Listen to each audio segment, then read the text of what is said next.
ফরিদপুর সদর উপজেলায় এক যুবককে তুলে নিয়ে পিটিয়ে কুপিয়ে ও চোখ তুলে হত্যার ঘটনা ঘটেছে। শুক্রবার বিকেলে উপজেলার কানাইপুর পল্লী বিদ্যুৎ অফিসের সামনে মমতাজ ফিলিং স্টেশন থেকে তাকে তুলে নিয়ে হত্যা করা হয় বলে জানান ফরিদপুর কোতোয়ালি থানার ওসি আসাদুজ্জামান। নিহত ওবায়দুর রহমান খান উপজেলার কানাইপুর ইউনিয়নের ঝাউখোলা গ্রামের বিল্লাল খানের ছেলে।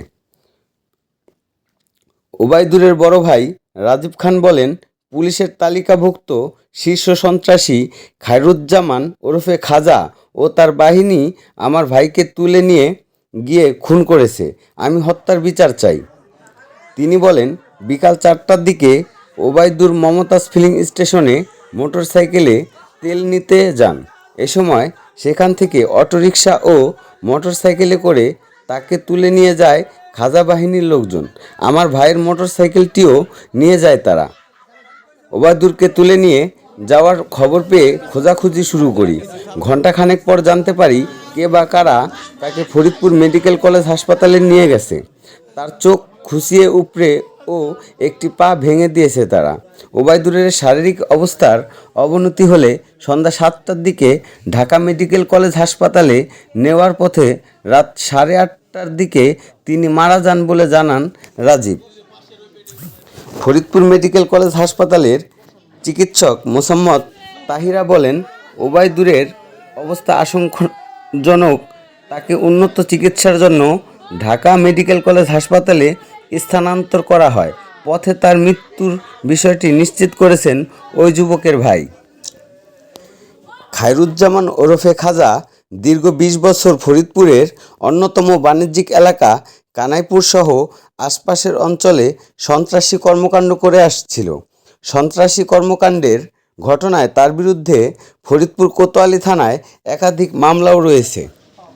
এদিকে এই ঘটনা শুনে সাথে সাথে ছুটে যান কেন্দ্রীয় মহিলা দলের যুগ্ম সাধারণ সম্পাদক চৌধুরী নায়েব ইউসুফ, জেলা কৃষক দলের আহ্বায়ক রেজাউল ইসলাম, মহানগর যুব দলের সাধারণ সম্পাদক তরুণ বিশ্বাস, গোলাম মোস্তফা মিরাজ, সদস্য সচিব ফরিদপুর মহানগর বিএনপি, ফরিদপুর মহানগর কৃষক দলের সিনিয়র সহসভাপতি আবু বকর সিদ্দিক, ফরিদপুরের অতিরিক্ত police super Shailen Chakma, OC Asaduzzaman সহ অনেকেই।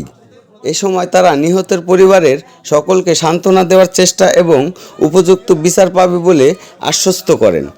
ওসি আসাদুজ্জামান বলেন, ওবায়দুর সন্ত্রাসীদের হামলার শিকার হয়েছেন। গুরুতর অবস্থায় ঢাকা মেডিকেল কলেজ হাসপাতালে নেওয়ার পথে তার মৃত্যু হয়েছে।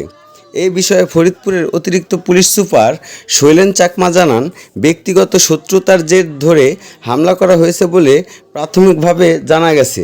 বিস্তারিত তদন্ত করে দেখা হচ্ছে।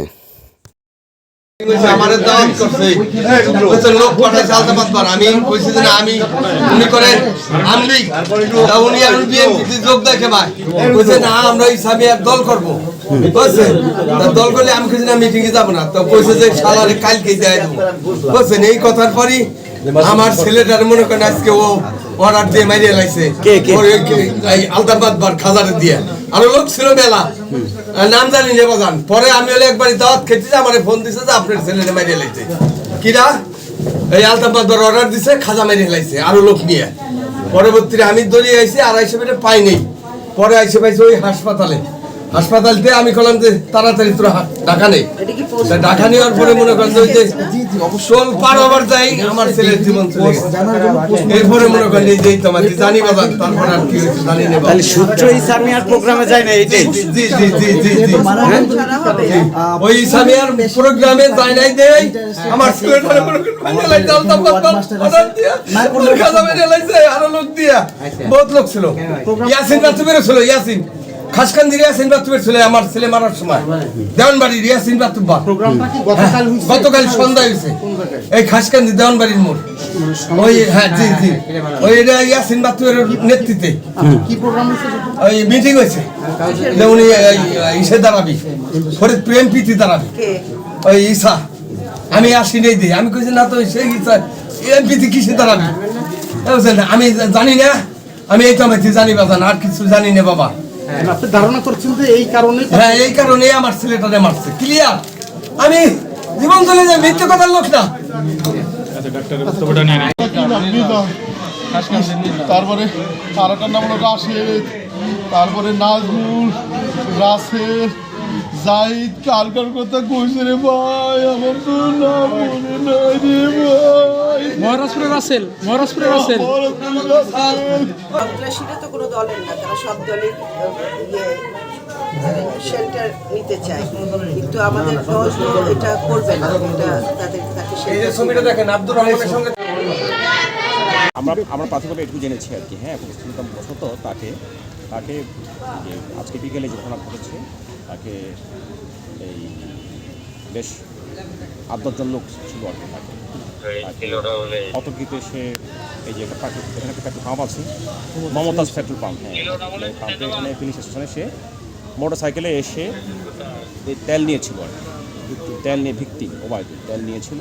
তো মোটর সাইকেল থেকে যাওয়ার পথে ওই পাশে ওখানে তাকে অতর্কিতে 8-10 লোক এসে হামলা করে তারপরে সেখান থেকে সে এই মানে উঠে নিয়ে আরও কোন দিকে নিয়ে যায়। তারপর ওখান থেকে এক পর্যায়ে তাকে মেরেছিল বেশ। তো তাকে স্থানীয় লোকজন হসপিটালে অটোতে করে হসপিটালে নিয়ে আসে, হসপিটালে ইমার্জেন্সিতে ভর্তি করে ডাক্তার তাকে রেফার করে দিল। ওখানে নেওয়ার পথেই সে মাঝপথে বলে মারা যায়। তো আবার ফিরে চলে আসে। এই ঘটনাগুলো অভিযুক্ত হয়নি না, অভিযোগ এখন আমরা কথা বলছি ভিক্টিমের এখানে বাবা আসছে আর ওয়াইফ আছে, একটা ছোটো বাচ্চা আছে, বেবি 10 মাসের বাচ্চা আছে। আমরা কথা বলছি তারা অবশ্যই অবশ্যই ব্যবস্থা হবে। হ্যাঁ, হত্যা মামলা হবে। ধন্যবাদ। এই অভিযুক্ত দেখলাম ওরা বলছে যে রাজনৈতিক তার সংশ্লিষ্টতা আছে, মানে সে রাজনৈতিক একটা সেটা আমরা খতিয়ে দেখছি আর কি, সেটা তদন্ত করে দেখছি আমরা, পিছনে তারা আছে খতিয়ে দেখছি আমরা। ধন্যবাদ। Thank you.